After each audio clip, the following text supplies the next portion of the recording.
Next, I'll be covering what business models Prime Supermarket is currently adopting and how they generate their revenues from these business models. Prime Supermarket adopted quite a few traditional business models. First, business to consumers or direct to consumers via their supermarkets. Next, retailer and manufacturer model, which combines both internally produced goods and external goods sourced from manufacturers and wholesalers and sell them directly to consumers. Next, bricks and clicks method. This is on top of their traditional business models. Prime Online, an online shopping feature and the e-commerce arm of Prime Supermarket. Next, Prime Singapore Rewards app. Based on these business models, they manage to generate their revenue and earn their profits. These are their revenue generating strategies. First, generate revenues through their supermarket sales. Next, expansion plans. They focus on opening new supermarkets in the heartland areas by targeting family demographics and introducing low-cost strategy to drive revenue and increase profit margins. Next, social networks, apps, and online platforms, which introduce digital platforms on top of the current traditional retail models. And lastly, overseas business ventures, whereby they focus in agriculture and hospitality, which will directly and indirectly contribute to their overall revenue earnings. So now I'm going through the problems that Price Supermarket are currently facing. Apart from the corporate customers, businesses operation for Price Supermarket are mostly limited to brick and mortar stores. Usually the store will located at the heartland or either below the HDB block. So it's limiting its target audience to consumers located near a Price Supermarket. Second, although a Price Supermarket is already currently utilizing social media such as Instagram to promote a new store opening and products, however, the engagement is remain lower compared to other competitors such as cold storage and fair price. Therefore, need to expand its digital presence. There is no any direct evidence that Price Supermarket currently adopted any advanced AI features, but Price Supermarket has developed a few different styles of technology to improve their system and enhance its customer experience. It includes electronic shelf labels, self-checkout system, and also e-commerce platform. To increase the revenue, Price Supermarket can create an online platform that allows third-party sellers like local vendor to list their product directly to customer. Prime will be the main operator of the platform, facilitating transaction and earning a commission fee on each sales. While customer browsing Prime's online store, not only can purchase the Prime's core products, but also a much wider selection from this external seller.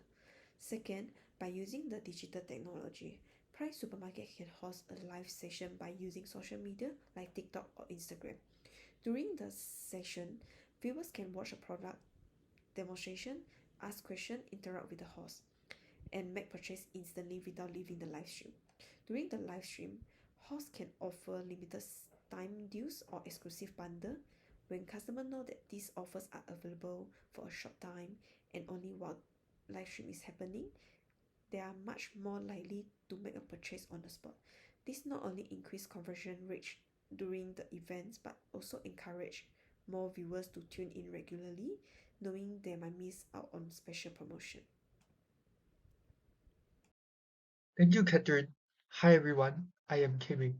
Allow me to give a broad overview of Prime Supermarket's target market and consumer purchasing journey map before moving on to our group suggestions for revenue generation measures. Prime Supermarket's target market is segmented into two groups, corporate customers and non-corporate customers. Firstly, corporate customers committing to bulk and group purchases are targeted by Prime Supermarket with its e-commerce website meant for corporate customers. Meanwhile, non-corporate customers targeted are consumers situated in residential estates and near a Prime Supermarket outlet, as their outlets are concentrated within these areas. As Prime Supermarket does not currently process online orders for non-corporate customers, customers targeted are limited to those situated near an outlet. We'll now move on to Prime Supermarket's consumer purchasing journey map. The first stage on the map is awareness, in which Prime Supermarket posts advertisements through its online website. The second stage is consideration, which involves the utilization of social media platforms to reach out to consumers. The third stage is the purchase stage, which is the use of the rewards app. The final stage on the map is the e-commerce stage, where it has an online store geared towards corporate customers. The common issue experienced by Prime Supermarket with the target market and the consumer purchasing journey map lies in that Prime Supermarket does not have an online website targeted at ordinary consumers, effectively limiting its target market and a potential revenue source. We'll hence move on to one revenue generation measure that Prime Supermarket can implement. This can be done through online business channels. One possible way of going about this is setting up its own consumer website or selling on major online retail platforms. The proposed measure is a combination of the e-tailer model and the manufacturer direct model pertaining to Prime's in-house produce. I will move on to discussing the feasibility of the measure. Prime Supermarket can utilize the advantages that its bricks and clicks model provides. Given that Prime Supermarket physical outlets are located in residential estates and are open 24/7, it is able to fulfill and deliver customer orders quickly, forming a competitive advantage for the firm. Secondly, the manufacturer direct model is feasible due to Prime Supermarket having greater control over the supply chain for select products, according it the ability to offer these products at a lower price. One such successful example would be Japanese supermarket Don Don Donki. It has established an official store on Shopee, a major online retail platform, and the store has since garnered a large following of 127,000 followers. This enables a supermarket to have an online presence in addition to physical retail stores. Next, I'll pass the time to Nicole. Nicole, please. Thanks, Kiming. Hi, everyone. My name is Nicole, and today I'm going to talk about the competitive advantage that Prime Supermarket has against its competitors. So, most major supermarkets that we know today, like FairPrice and Cold Storage, are located in shopping malls where customers usually need to take public transport to get their groceries, right? So, what Prime Supermarket does differently is that most of their outlets are located in residential areas like HDB estates, where it's generally more accessible for the customers.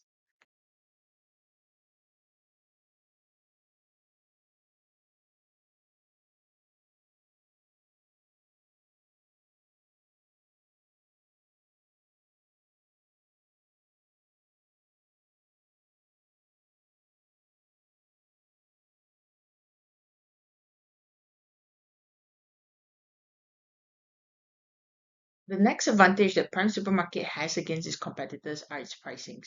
Because most Prime Supermarkets are located in heartland areas where the cost of rental is generally lower, Prime Supermarket has a lower overhead cost as compared to its competitors. And because of this, Prime Supermarket is generally able to price their merchandise 10% lower than other major supermarkets.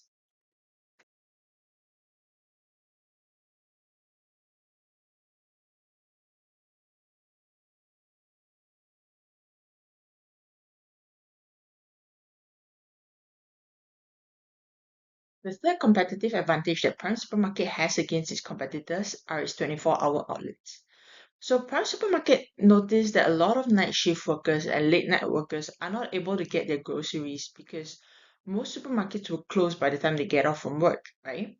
And so because of this, Prime Supermarket decided to extend the operations of some outlets to 24 hours to service this particular group of customers.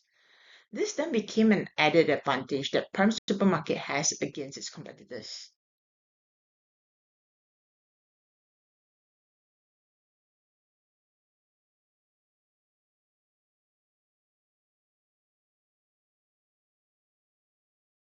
So one of the ways that Prime Supermarket is able to use technology and AI to enhance customer loyalty is by using AI to help customers locate products in store. How this will work is that the customers will be able to search for the items that they are looking for by using the Prime app, and it would show them the section that the product is located in. By making the purchase journey easier for the customer, they would have a more enjoyable experience, and this would lead them to come back again.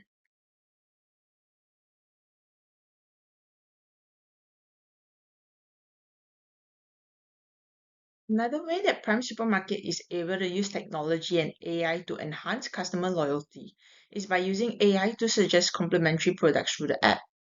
For example, the customer can scan the products they are purchasing through the app And then the AI can suggest complementary products and additional discounts. For example, if the customer scan a bag of pasta noodles, the AI will then suggest the customer whether they want to get the tomato sauce at additional 10% off. So aside from cross-selling and encouraging the customer to buy more, this also increases the perceived value of the supermarket.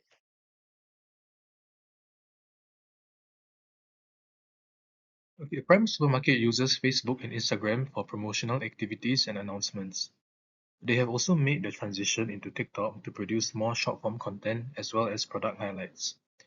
They mainly use these platforms as a way to communicate with their customers, respond to their questions, and give store updates. They also use it to promote in-store sales, highlight weekly deals, seasonal campaigns, and new store openings. So actually, Prime Supermarket has a niche e-commerce platform focusing mainly on bulk and group purchasing instead of the traditional everyday grocery delivery. Their social media platforms surprisingly do not promote the e-commerce platform, but it's actually rather used to increase traffic into their physical stores. Okay, I'll now move on to the recommendations on how AI can further assist Prime Supermarket to produce significant cost savings. As of right now, Prime Supermarket still largely depends on their physical stores and still employs traditional ways to count their inventory. By implementing an AI-driven forecasting system, it will enable them to better predict customer demand, reducing food wastage and product overstocking, and this is imperative in the case of perishables.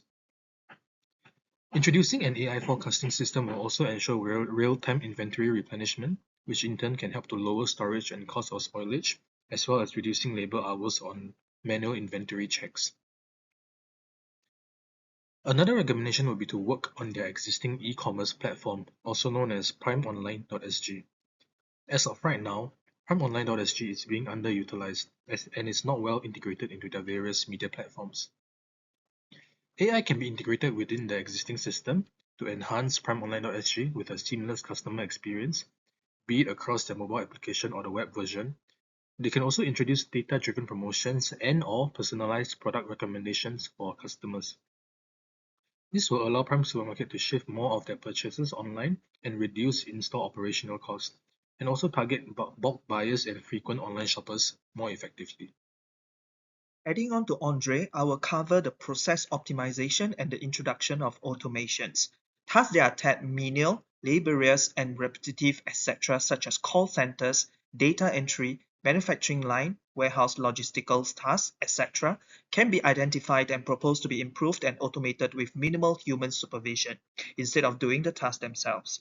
By doing so, management may redesignate and redeploy employees or team members to better focus more on the supervision of the mentioned automation processes, planning, or even more strategic tasks concentrating on business developments, streamline workflows, and predict potential bugs or failures in processes, minimizing downtimes. Companies can also take this great opportunity to groom their potential team members as future management candidates and upskill the rest of the employee and workforce. Thus, with the reduction or even elimination of human interventions, it will lead to lower operating costs, which will in turn increase profit margins.